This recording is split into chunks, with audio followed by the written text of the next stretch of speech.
ให้สบายดีสาวโลกมันนี้เบาหินมาอยู่ป้าเนาะต้มมากตาวนี้หาเงินเนาะ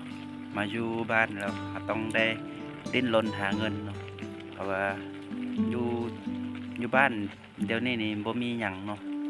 บ่มีหยังเฮ็ดบ่มีเส้นทางหารายได้อะไรเนาะคือบ่คือเมื่อก่อนเนาะเมื่อก่อนนี่เราสามารถเก็บมะนาวหรือว่าเก็บอย่างต่างๆขายได้เนาะประจำเลยสิแต่ว่าเดี๋ยวนี้มะนาวมักเกี้ยงมันก็ตายหมดแล้วเนาะแล้วก็เลยขาดรายได้ไปเนาะแล้วเดี๋ยวนี้วัยรุ่นเนาะวัยรุ่นหรือวัยนุ่มบ้านเฮานี่ส่วนหลายเขาจะไปเฮ็ดเวียกอยู่ในเมืองหมดแล้วแล้วส่วนอยู่บ้านนี่ก็ส่วนหลายเขาจะมีแต่ผู้สูงอายุนั่นนึงอะไรเนาะอยู่บ้านเพื่อเบิ่งลูกเบิ่งหลานอยู่บ้านสินะเนาะแล้วส่วนวัยนุ่มคือจังเบาหินนี่ก็ส่วนหลายก็จะอยู่ในเมืองหมดเนาะแล้วเป็นหยังเบาหินคือจึงกลับมาอยู่บ้านเนาะก็คือเดี๋ยวนี้เบาหินมีลูกน้อยเนาะก็เลยพาลูกพาเมียมาอยู่บ้านคิดว่าถ้าบ่มีหยังขายแท้ๆเนาะบ่มีหยังที่จะเฮ็ดหาเงินแท้ๆเนาะบางทีสิ้นปีไปเดือน1เดือน2เนาะบางทีบ่หินก็จะกลับไปในเมืองอีกแหละเพราะว่าเดี๋ยวนี้มันค่าใช้จ่ายมันแม่นอยู่เฮาบ่ได้เงินบ่ได้เซาเนาะแต่ว่าเข้าอีหยังเขาก็อยากได้ซื้ออยู่คือเก่าหั่นแหละเนาะแต่ว่ามีแต่จ่ายอย่างเดียวเนาะบ่มีเส้นทางหาเงินเข้ามานะเนาะเดี๋ยวเงินที่เฮาเก็บออมไว้อะเนาะเดี๋ยวมันก็จะหมดไปนะเนาะดังนั้นบ่เห็นก็เลยเฮ็ดทุกอย่างเนาะเพื่อลูก เพื่อลูกก็คือมาอยู่ป้ามาใส่ชีวิตอยู่ป้า2 มื้อ1 คืนเนาะคืนนี้บ่เห็นกันแล้วนอนอยู่นี่แหละเนาะนอนอยู่ป้านี่เลยแล้วเป็นจังไดนั่นก็รอติดตามกันได้เด้อช่วยเป็นกำลังใจให้เบาหินได้หม้อเตาเนาะกำลังต้มฟดเดือดอยู่เนาะแล้วอ้ายเนาะอ้ายเพิ่นกำลังตัดเตาอยู่ถึงนี่เนาะได้ยินเสียงอยู่ปอกๆแป๊กๆเนาะอยู่ถึงเลย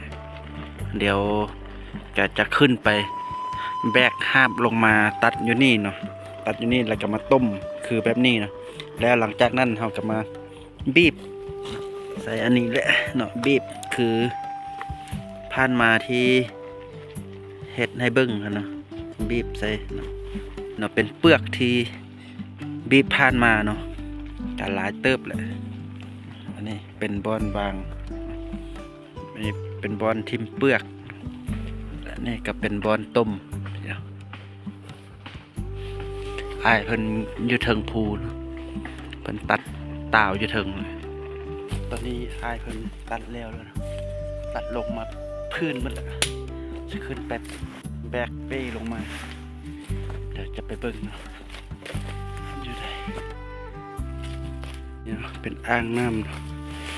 อ่างเก็บน้ำแต่ว่าน้ำบ่มีเนาะไว้ต้มตาวกันเลยเนาะคิดว่าอยู่บนได้บ่อ้ายเพิ่นกำลังไม่ลงจากต้นเห็นบ่ขึ้นไปเทิงเนาะตัดลงมา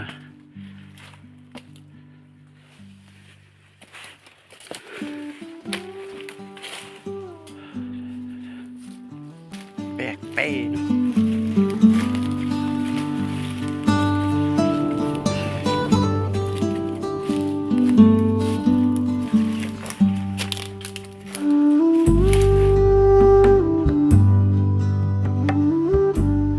มาแล้วเนาะ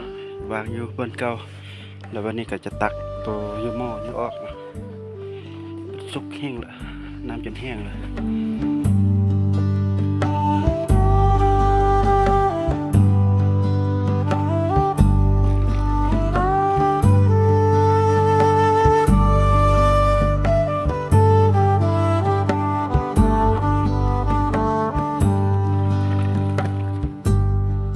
ตักออกเมื่อแล้วเนาะเมื่อหม้อแล้วได้ซ้ำนี้เนาะเดี๋ยวจะไปตัดตัวนั้นอีกเนาะมาใส่หม้อต้มต่อ